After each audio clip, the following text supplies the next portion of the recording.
So final గా cockroach Janata party leaders, opposition party leader Rahul Gandhi, వీళ్ళతో పాటు చాలా మంది స్టూడెంట్స్ ఆల్మోస్ట్ 2 months నుంచి నీట్ పేపర్ లీక్ అయిందని చాలా మంది అయితే ఢిల్లీలో చాలా రోజుల నుంచి ప్రొటెస్ట్ చేశారు. సో వాళ్ళు ఏదైతే డిమాండ్ చేశారో ఫైనల్ గా వాళ్ళు డిమాండ్ చేసినట్లుగానే మన ఎడ్యుకేషన్ మినిస్టర్ ధర్మేంద్ర ప్రధాన్ గారు అయితే తన పోస్ట్ కి రిజైన్ చేశారు. ఇక్కడ ధర్మేంద్ర ప్రధాన్ గారు తను రిజైన్ చేస్తూ తను చాలా ఇయర్స్ నుంచి స్టూడెంట్స్ కోసం, ఎడ్యుకేషన్ సిస్టమ్ రిఫార్మ్స్ కోసం చాలా ట్రై చేశాను.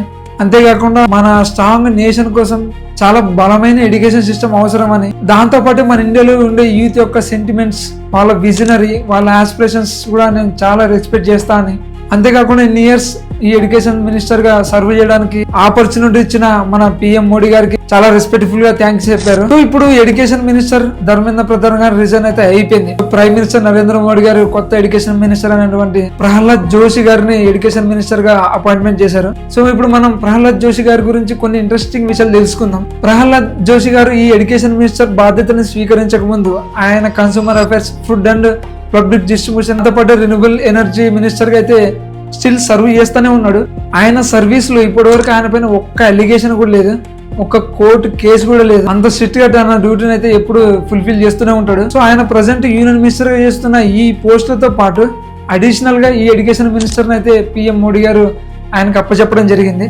సో దీని తర్వాత ప్రహ్లాద్ జోషి గారు ఎడ్యుకేషన్ మినిస్టర్ గా అపాయింట్ అవుతూ ఎడ్యుకేషన్ మినిస్టర్ ధర్మేంద్ర ప్రధాన్ గారు చాలా సర్వ్ చేశారు. దాని తర్వాత నాకు మళ్ళీ ఎడ్యుకేషన్ మినిస్టర్ గా ఆపర్చునిటీని అందించిన పిఎం మోడీ గారికి అయితే చాలా థ్యాంక్స్ చెప్పారు. సో ఈ ప్రహ్లాద్ జోషి గారు కర్ణాటకలో 1962లో అయితే బార్న్ అయ్యారు. ఆయన స్కూల్, తన కాలేజ్ మొత్తం కర్ణాటకలోనే ఫినిష్ అయింది. ఆయన పాలిటిక్స్ లోకి రాకముందు ఆయన బిజినెస్ ని రన్ చేసేవారు. ఆయన పక్కా ఆర్ఎస్ఎస్ పార్టీకి చెందినవారు, ఒక బ్రాహ్మణ్ కూడా. ఆయన బీజేపీ నుండి అయితే పాలిటిక్స్ లోకి రావడం జరిగింది. ఆయన బీజేపీలో యూనియన్ మినిస్టర్ గా 2019 నుంచే కోల్ అండ్ మైన్స్ మినిస్టర్ గా వర్క్ చేస్తున్నారు. దాని తర్వాత 2024 అయితే మళ్ళీ ఎలక్షన్ జరిగాయి కదా, దాని తర్వాత ఆయన కొత్త మినిస్టర్ అయినటువంటి consumer affairs, food and public distribution, దాంతో పాటు రెన్యూబుల్ ఎనర్జీకి అయితే మినిస్టర్ గా మారారు. సో ఎప్పుడైతే ధర్మేంద్ర ప్రధాన్ గారు రిజైన్ చేశారో దాని తర్వాత ప్రజెంట్ తాను సర్వ్ చేస్తున్న ఈ 2 మినిస్టర్స్ తో పాటు అడిషనల్ గా ఈ ఎడ్యుకేషన్ మినిస్టర్ బాధ్యతను అయితే ప్రహ్లాద్ జోషి గారు తీసుకున్నారు.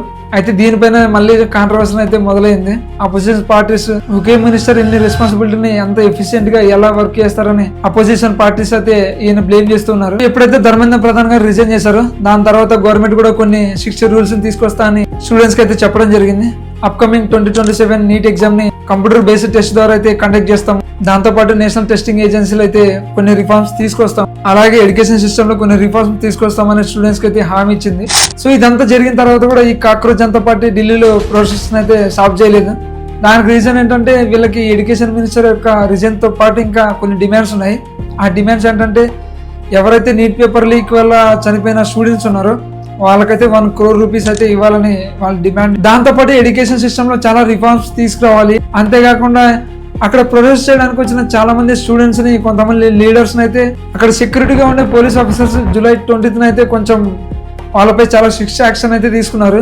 సో ఎప్పుడైతే July 20th శిక్ష యాక్షన్ తీసుకున్నారో దానికి రెస్పాన్సిబిలిటీ కూడా గవర్నమెంట్ తీసుకోవాలని ఈ కాక్రోచ్ జనతా పార్టీ అయితే డిమాండ్ చేస్తుంది. ఎప్పుడైతే గవర్నమెంట్ ఈ 2 డిమాండ్స్ ని ఫుల్ఫిల్ చేస్తుందో దాని తర్వాత అయితే ప్రొటెస్ట్ స్టాప్ చేస్తామని cockroach Janata party leader Ajit Deepak అయితే చెప్పారు. ఫైనల్ గా కాక్రోచ్ జనతా పార్టీ రాహుల్ గాంధీ గారు ఏమైతే అనుకున్నారో అది జరిగింది. ఎడ్యుకేషన్ మినిస్టర్ ధర్మేంద్ర ప్రధాన్ గారు రిజైన్ చేశారు.